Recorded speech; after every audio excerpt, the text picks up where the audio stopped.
Controversy continues to swirl around Costa Mesa as the city moves forward with plans to make budget cuts and drastic changes. The Costa Mesa Police Department is set to be the next group that will undergo cuts and restructure.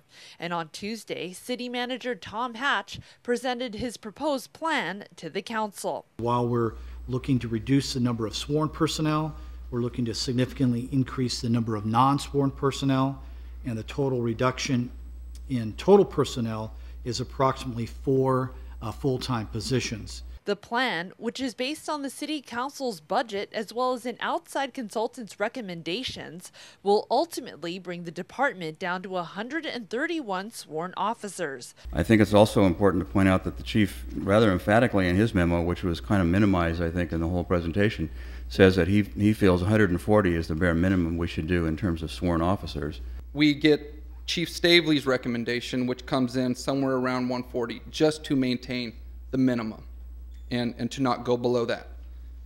Then we hire outside consultants, very respectable outside consultants, who do an advanced study, as Mr. Hatch has said, and we come back in at around 136, which I believe is in theirs. Then the recommendation to council is 130, which is not based upon any logic that I have found inside of these proposals, or any statistical data, or any experience or expertise. So I'm left with the question is, what is it based upon?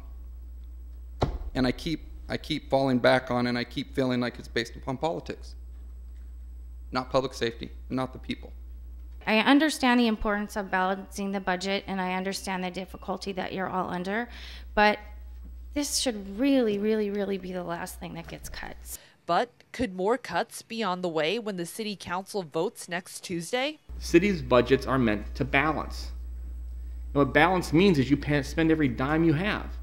And if you under budgeted and more revenue comes in, you'll have what's called fund balance. And if you over budget, meaning you spent more, it'll come out of that fund balance. We have no place to come out of anymore. I'm looking at, we need to continue to find 400 plus, let's say, $1.5 million for autos, and say 970 rounded off to $1 million, $2.9 million. I'd like to come back to us next week with where we can find that $2.9 million for our budget if this council chooses to go forward with that. Steve Staveley, the city's interim police chief, warns that additional cuts could affect service and quality of life. If we drop to, as management partners recommended, 136 officers, sworn officers, there's a degradation from the 140 that I think is minimum. And if we drop from the management partner's recommendation to 131, as the city manager has recommended, there's a degradation from 136 to 131, so there's a double degradation from where I think we ought to be to 131. If we drop below that, then there will be additional degradation, and that will result in change in the community and the way we approach policing.